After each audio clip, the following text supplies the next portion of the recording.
আসন্ন ত্রয়োদশ জাতীয় সংসদ নির্বাচনে ঢাকা ৮ আসনের স্বতন্ত্র প্রার্থী ও ইনকিলাব মঞ্চের মুখপাত্র শরীফ ওসমান হাদী দুর্বৃত্তের গুলিতে গুরুতর আহত হয়েছেন।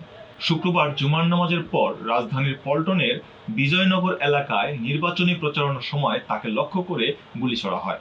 বর্তমান তিনি ঢাকা মেডিকেল কলেজ হাসপাতালে চিকিৎসাধীন এবং তার অবস্থা আশঙ্কাজনক বলে জানিয়েছেন চিকিৎসকরা।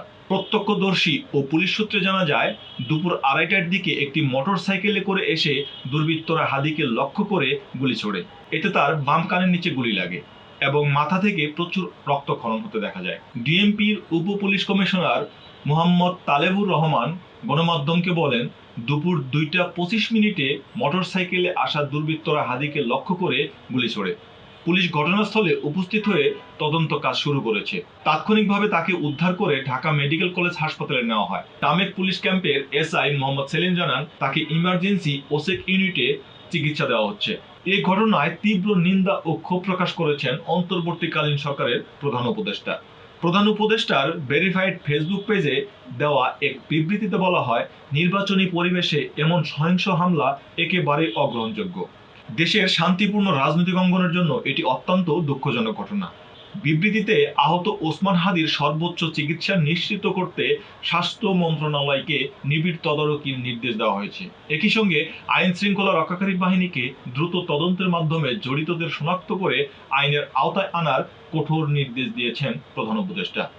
ঘটনাস্থল থেকে আলামত সংগ্রহ, সিসিটিভি ফুটেজ পর্যালোচনা এবং ঘটনার পেছনে কোনো সংগঠিত পরিকল্পনা আছে কিনা তা খতিয়ে দেখতে বলা হয়েছে।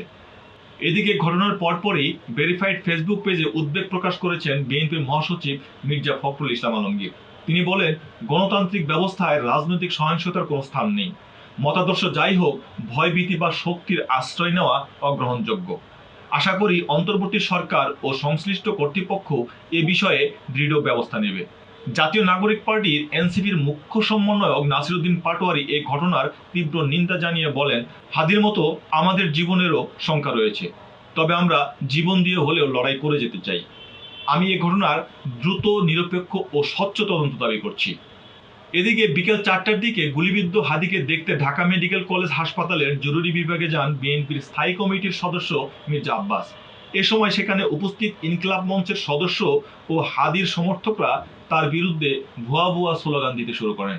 এক পর্যায়ে পরিস্থিতি উত্তপ্ত হয়ে উঠলে তারা মির্জা আব্বাসের দিকে তেড়ে যান। পরে সেনাবাহিনীর সদস্যরা দ্রুত নিরাপত্তা বেষ্টনী তৈরি করে মির্জা আব্বাসকে হাসপাতালের ভেতরে নিয়ে যান। এ সময় বাইরে ইনকিলাব মঞ্চের কর্মীরা বিভিন্ন স্লোগান দিতে থাকেন।